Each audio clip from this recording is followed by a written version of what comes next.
The next topic of discussion is port address translation. Now, let me first tell you why, or the need for port address translation before I tell you what it is. Now, not all companies can afford to buy 254 addresses if they have 254 employees in their internal network.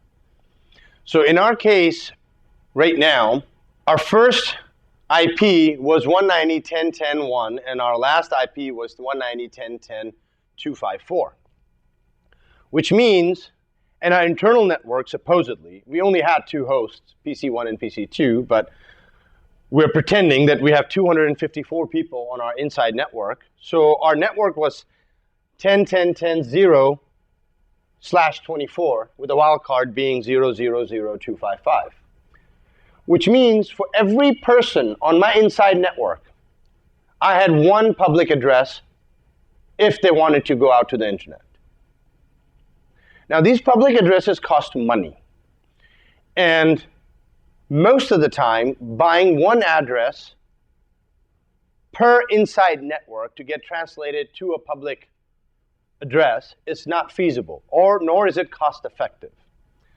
So how do we save money? Well, what if we make our first address in the IPNAT pool name command, the first address and the last address the same, which means we shrink our pool down to one address only. If we shrink our pool down to just one address only, then we can do something called NAT with overload or port address translation. Now, as you'll see, what will happen is multiple inside hosts with the 10 address, in our case PC1 and PC2, will translate out both of them to the same IP address when they go out. Now, you will ask me, how is that possible? How can two machines use the same IP address? Well, the separation in the conversation or the data stream happens now at layer 4. So both PC1 and PC2 in this case, while doing NAT with overload or PAT, are going to use the same source address of 190.10.10.1.